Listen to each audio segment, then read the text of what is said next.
अस्सलामुअलैकुम रहमतुल्लाहि वबरकातुहू। कैसे हो मेरे दोस्तों? मैं हूं आपका अपना प्यारा दोस्त इसराइल खान, फिर से हाजिर हुआ हूं the real history RH channel लेकर सुल्तान सलाहुद्दीन अय्यूबी रहमतुल्लाह अलैह की दास्तान। उम्मीद है सुल्तान सलाहुद्दीन अय्यूबी रहमतुल्लाह अलैह की दास्तान आपको अच्छी लगती होगी। ये आपका अपना चैनल है, इसे लाइक, सब्सक्राइब, कमेंट, शेयर जरूर करिएगा। आज के किरदार में है अहमद दरवेश, मार्कोनी, मीरिया और कुछ जंगली जो उस जंगल के अंदर हैं। उन सवारों में एक मार्कोनी इतालवी था और दो उसके साथी, तीनों सलेबी थे। उन्हें सुल्तान अय्यूबी के कमांडर अहमद दरवेश ने फिरऔन रेमिनेस दोयम के मदफन की तलाश के लिए भेजा था। नक्शे के मुताबिक वो स्याह जगह पर आ गए थे। अब अंदर जाकर ये देखना था कि ये जगह किस हद तक स्याह है। मार्कोनी ने अपने साथियों से कहा कि अपने आप को खुदा समझने वाले फिरऔन अपनी आखिरी आराम गाह ऐसे जहन्नम में बनाने की सोच भी नहीं सकते थे। अहमद और हरमन ने हमें एक बेकार आजमाइश में डाल दिया है। उसके साथियों ने उसे अपना कमांडर समझते हुए कहा, कोई मशवरा न दिया। वो हुक्म के पाबंद थे। मार्कोनी सख्त जान सलेबी था, हिम्मत हारने का कायल न था। वो आगे आगे चलता रहा। वो जू अंदर जा रहे थे, चट्टानों की शक्लें बदलती जा रही थी। उनका रंग गहरा बादामी भी था, कत्थई भी, और कहीं कहीं उनका रंग मटियाला लाल भी था। उनमें रेतीली सिल्लों की चट्टानें थी और मिट्टी के सीधे खड़े टीले भी। ढलानों से रेत बहती नजर आती थी। बहुत आगे जाकर ये वादी बंद हो गई। मार्कोनी ने दाएं तरफ देखा। एक टीला दरमियान से इस तरह फटा हुआ था जैसे जलजले ने दीवार में शगाफ कर दिया हो। शगाफ में से झांका, एक गली थी जो दूर तक चली गई थी। ऊंट का गुजरना मुश्किल नजर आता था। मार्कोनी ने अपना ऊंट शगाफ की गली में दाखिल कर दिया। उसके घुटनों दोनों तरफ टीलों की दीवारों से लगते थे। उसने टांगे समेट कर ऊंट के कोहान पर रख दी। पिछले सवारों ने भी ऐसा ही किया। ऊंटों के पहलू दाएं बाएं लगते थे तो मिट्टी नीचे गिरती थी। टीला दो हिस्सों में कटकर दूर ऊपर तक चला गया था। ऊंटों के हिचकोलों से यूं लगता था जैसे टीले के दोनों हिस्से हिल रहे हों और दोनों मिलकर ऊंटों को सवारों समेत पीस डालेंगे। आगे जाकर ऊपर देखा तो दूर ऊपर टीले के दोनों हिस्सों की चोटियां आपस में मिल गई थी। आगे अंधेरा सा था, लेकिन दूर आगे रोशनी सी नजर आती थी, जिससे उम्मीद बन गई कि गली वहां खत्म हो जाएगी और आगे जगह फिराख है, यानी कि बहुत फैली हुई जगह है। गली ने अब सुरंग की सूरत इख्तियार कर ली थी, जिसमें ऊंटों के पांव की आवाजें डरावनी सी गूंज पैदा करती थी। मार्कोनी बढ़ता गया। वहां यही एक रास्ता था, इसलिए गलती का अमकान कम था। सामने रोशनी का जो धब्बा था वो फैल रहा था। सुरंग खत्म हो रही थी और जब वो सुरंग के दहाने पर पहुंचे तो मालूम हुआ कि ऊंट सवारों समेत नहीं गुजर सकेंगे। सवारों ऊंटों की गर्दनों पर आकर नीचे उतरे, क्योंकि पहलुओं से नहीं उतरा जा सकता था।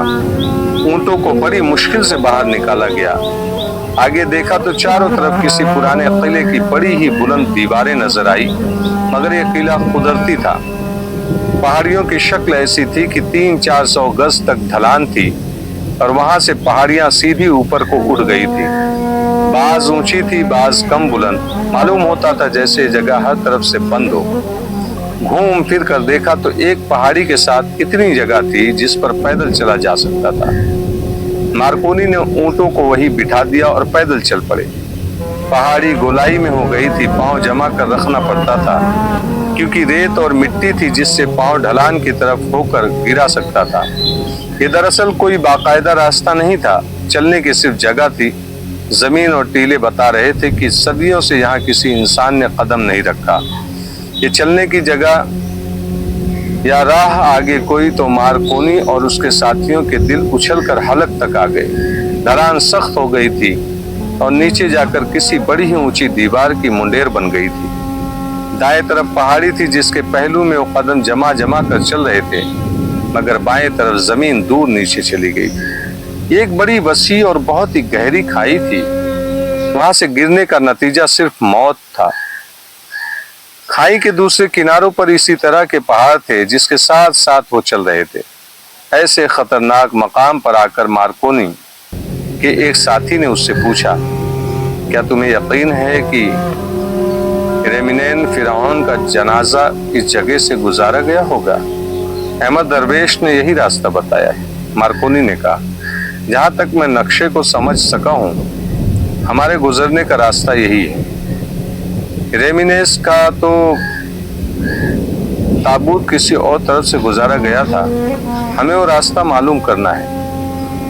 वो कोई खुफिया रास्ता था जो सदियों की आंधियों और जमीन की तब्दीलियों ने बंद कर दिया होगा। अगर वो रास्ता मिल गया तो हम मदफन तक पहुंच जाएंगे, अगर जिंदा रहे तो।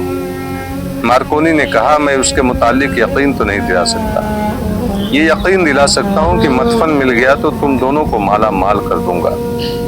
रास्ता चौड़ा हो गया और खाई खत्म हो गई।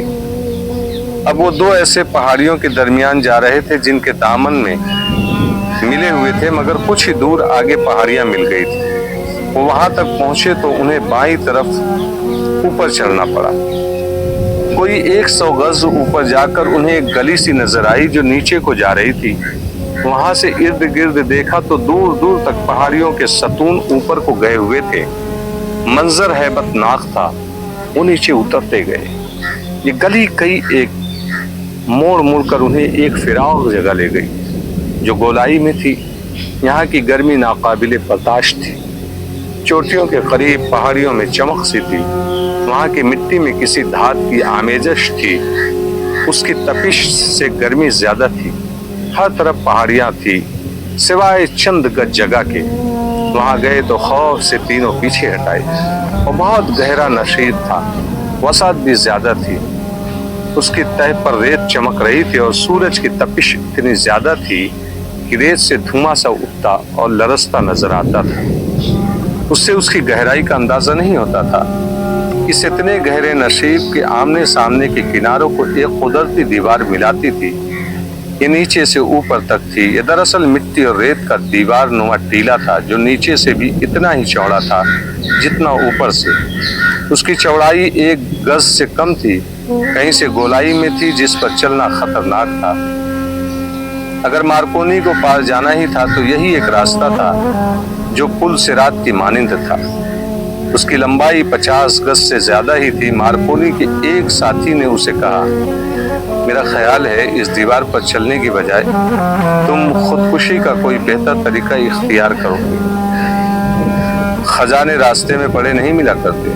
मार्कोनी ने कहा, हमें इसी रास्ते से पार जाना है और फिसल कर नीचे जहन्नम की आग में गिरता है। दूसरे साथी ने कहा, क्या हमने सलेब पर हाथ रखकर हलफ नहीं उठाया कि सलेब की अजमत और इस्लाम की बीचकनी के लिए जाने कुर्बान कर देंगे? मार्कोनी ने कहा, क्या मैदान जंग में हमारे साथी सलेब पर जाने कुर्बान नहीं कर रहे हैं? मैं बुज़दिलों की तरह यहीं से वापस होकर अहमद दरवेश को यकीन दिला सकता हूँ, कितनी सदियां गुजर जाने के बाद अब तमाम रास्ते बंद हो चुके हैं। जहाँ नदी थी वहाँ चट्टाने हैं और जहाँ नक्शा चट्टाने दिखाता है वहाँ कुछ भी नहीं है। मगर मैं बुज़दिल नहीं बनूंगा, झूठ नहीं बोलूंगा। मेरे दिल पर खौफ तारी हो चुका है।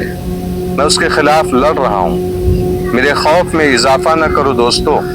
अगर तुम मेरा साथ नहीं दोगे तो सलेब से धोखा करोगे और उसकी सजा बड़ी अजियतनाक होगी। मैं तुम्हारे आगे आगे चलता हूँ। जहाँ फिसलने का खतरा महसूस करो वहाँ इस तरह बैठ जाना जिस तरह घोड़े पर बैठते हैं, फिर आगे सरकते रहना। चाक गर्म हवा के झोंके तेज होने लगे, रेत उड़ने लगी और उसके साथ औरतों के रोने की आवाजें सुनाई देने लगी। 2 या 3 औरतें ऊंची आवाज में रो रही थी। मार्कोनी के साथी घबरा गए। मार्कोनी ने कान खड़े किए। एक साथी ने उसे कहा, इस दोजख में कोई औरत जिंदा नहीं हो सकती, ये बदरूहें हैं। मार्कोनी ने कहा, ये कुछ भी नहीं है, बदरूहें भी नहीं, जिंदा औरतें भी नहीं, ये हवा की पैदा की हुई आवाजें हैं।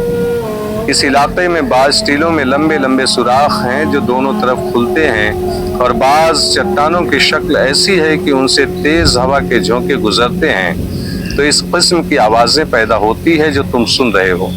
नीचे इतनी गहरी और इतनी वसी खाई है, इस पर नंगे पहाड़ खड़े हैं, ये आवाजों में गूंज पैदा करते हैं। ये गूंज हर तरफ भटकती रहती है, डरो नहीं। मगर उसके साथियों पर ऐसा खौफ तारी हो गया था जिस पर वो काबू नहीं पा सकते थे।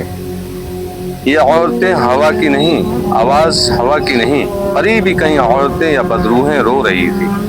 उन्होंने मार्कोनी का पेश किया हुआ नक्शा तस्लीम न किया, मशवरा तस्वीर बिल्कुल ही नहीं माना। बदरूहें ही ऐसी थी, हवा तेज होती जा रही थी, तीरों से आवाजें, जमीन से रेत के हल्के हल्के बादल उड़ने लगे थे जिनसे अब ज्यादा दूर तक नजर नहीं आ सकता था। मार्कोनी ने इस कुदरती दीवार पर पहला कदम रखा जो उस भयानक नसीब में खड़ी थी। वहां जगह इतनी कच्ची थी कि रेत और मिट्टी में पांव धंस गया। उसने दूसरा पांव आगे रखा और नीचे देखा। गहराई देखकर वो दो सर से पांव तक कांप गया। अब उस गहराई की तह बिल्कुल ही नजर नहीं आती थी, क्योंकि रेत उड़ रही थी। यूं लगता था जैसे उसकी तह है ही नहीं। मार्कोनी चंद कदम आगे चला गया। वहां उसके दाएं या बाएं कोई टीला नहीं था। वो तो जैसे हवा में खड़ा था। हवा के तेज झोंकों ने उसके जिस्म को धकेल धकेल कर उसका तवाज़न बिगाड़ दिया। रोने की आवाजें और बुलंद हो गई। उसने अपने साथियों से कहा, आराम आराम से पांव जमाते आओ, नीचे बिल्कुल ना देखना। ये तसव्वुर करते आना कि तुम जमीन पर चल रहे हो